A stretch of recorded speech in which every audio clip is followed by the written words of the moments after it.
Look at Matthew chapter 20, reading from verse 1 to 16. Look at some few lessons here. Very, very interesting dynamics here. Look at it.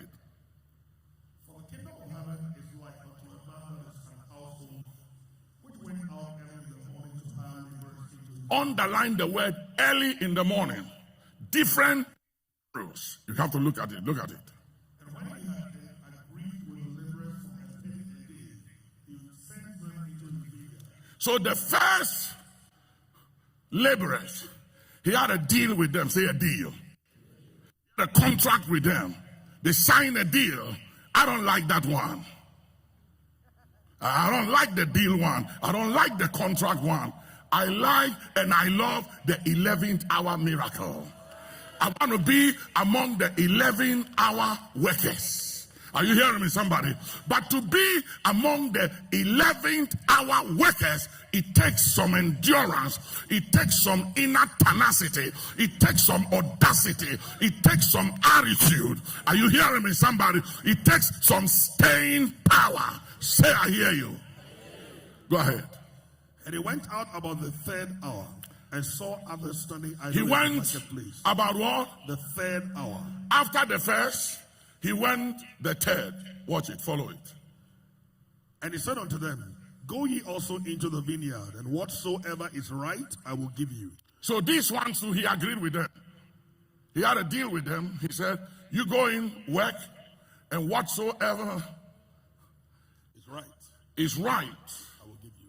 as the Lord of the vineyard is my money, I will give it to you. So there was an understanding here. Go ahead, look. And they went their way. Again, he went out about the 6th and 9th He went hour, back again the third time. and he did likewise. Uh-huh. And about the 11th hour, he went out, and found others standing idle, and saith unto them, Yes, Why sir. stand ye here all the day idle? All day idle. Watch this, go ahead. They say unto him, Because no man hath hired us. He saith unto them, Go ye also into the vineyard, and whatsoever is right, that shall ye receive. So when even was come, the Lord of the vineyard saith unto his steward, Call the laborers, and give them their hire, beginning from the last unto the first. Beginning from the 11th hour. Those who came at last. Not those who came at the first, the third, the sixth, but those who came what? At last, pay them first. And when they came,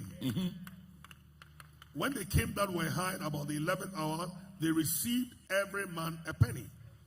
But when the first came, they supposed that they should have received more. And they likewise received every man a penny. And when they had received it, they murmured against the good man of the house, saying, These last have wrought but 1 hour, and thou hast made them equal. I want to be among the 11th hour that just works for 1 hour. Are you hearing me, somebody? Yeah. Just for 1 hour. Everybody came working from the beginning of the day. From morning, they worked and worked and worked and worked. Now, these 11-hour workers, we call them the 11th hour workers. They all came from the same house, the same community, the same tribe. They were friends, they were family. And they all came looking for an opportunity to work. The master came the first time and employed their brothers, their sisters from the same house, the same community, and ignored them. He came back the second time and called for another group from the same house, the same community, the same area, and ignored the 11th hour people. Then he came the third time and called for people that were friends, loved ones in the same community, and ignored the 11th hour people. But the thing about the 11th hour workers is this: they were not discouraged. They didn't go home. They didn't backslide. They didn't give up on their faith. They still believe. And here, it wasn't that they were lazy. They didn't have an opportunity. They were still believing and still standing and still waiting and still had faith that their opportunity will come. The Bible said that it is not, the race is not to the swift, nor the battle to men of might, nor riches to men of skill or understanding, but time and chance happens to all. Put your hands together and say yes. They were waiting for chance and they were waiting for time. They didn't give up. Turn to somebody and say, you give up too quick. That's the problem with a lot of you believers. You church, you backslide, you give up on your faith, you stop believing, you begin to murmur, you begin to complain about everything, and you have issues with everybody. The 11th hour workers did not complain. They came from the same house and they have issues. That's why they didn't go back home. Because they came from the same house with the people who were hired and they were ignored. But hear me, being ignored does not disqualify you. And sometimes it can be like you are being rejected. No. Are you hearing me? It's not about rejection. It has to be with timing. Somebody say timing, timing, timing. Because if I have to choose, seriously speaking, I prefer being among the 11th hour workers. Because these guys came from the morning, they work afternoon, they work evening, and the 11th hour workers had only 1 hour.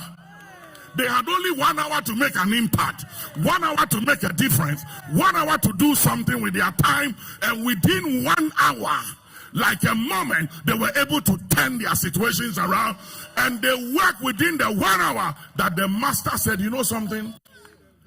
Pay the 11th hour workers first. I want those who came and had only 1 hour to make a difference. They've impressed me. There is something about these 11th hour workers that I want them to be paid first before everybody else, and pay them the same amount everybody else that came before them. Hard.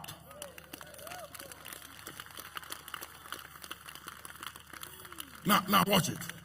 Do you realize that when the master came and called the 11th hour workers, they didn't reject the call?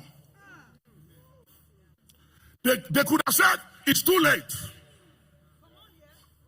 They could have said, I have toiled all night, like Peter said to the master when Jesus said, cast your net to this side, to the right side. And Peter said, Master, I've been in the fishing business all my life.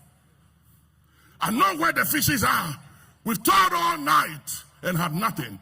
And Jesus said, you don't know who you're talking to. I'm the master. Are you hearing me, somebody? Then Peter said, nevertheless, at thy word, at thy word, at thy word we will act. At thy word. Others could have been discouraged, thrown in the tower, and said to the master, it's the 11th hour. There's nothing we can do. 1 hour, what can we do within an hour? And some of them could be thinking about, what will I get for 1 hour? So many people are security minded than abundant minded. They are thinking about security and check. But the 11th hour workers said, it's an opportunity to make a difference. It's an opportunity to prove a point. It's an opportunity to make an impact. So they took advantage of the 1 hour. Hear me. When God remembers you and when God favors you, 1 hour can make a difference. A moment can make a difference. Somebody lift up your hand and say yes. All they had was 1 hour. That's all they had. But watch this. When we talk about the 11th hour workers, it's like when a woman goes to give birth to a child. The head comes first, then the shoulder, then the rest of the body, and then the feet comes last. The feet comes last. But it's the feet that carries everything. And the 11th hour workers are the people we call the foot generation. The foot generation are those that carries everything. They carry the head, they carry the shoulder, they carry all the organs of the body, they carry everything, but they are the 11th hour generation. Are you hearing me, somebody? They come when everybody has come first and has accomplished so much. There's a book that is coming out before we end Impact, entitled Bridging the Generational Gap. You need to get that book. Because, you see, we must understand something, especially the old generation, that there is coming a new generation that will accomplish and do more than the old generation. And it's not because they are anointed and they are better than the old generation, but history rises and repeats itself on a higher plane. And if you watch God, God is a progressive God and he's a generational God. He's the God of Abraham. He's the God of Isaac. He's the God of Jacob. And they should have been the God of Reuben. But the reason why we didn't have the God of Reuben was because Reuben didn't honor the father. And dishonor will strip and deny you of your generational privileges. Jesus said the other day in John the 8th chapter, he said, I don't have a devil because I honor my father. And the thing that guarantees the blessing of the young generation is honoring the old generation. When you fail in honoring the old generation, you forfeit your inheritance, because you attract and you become what you honor, and you forfeit what you dishonor. But the fifth generation, which is the 11th hour workers, are those that will come at the 11th hour, when all of us have worked hard and have sweated all the year long, all the day long, all the month long, and they come upon the foundations we have laid, and they have just 1 hour. And they take the microphone, and in a moment they turn the whole world around. Are you hearing me, somebody? Put your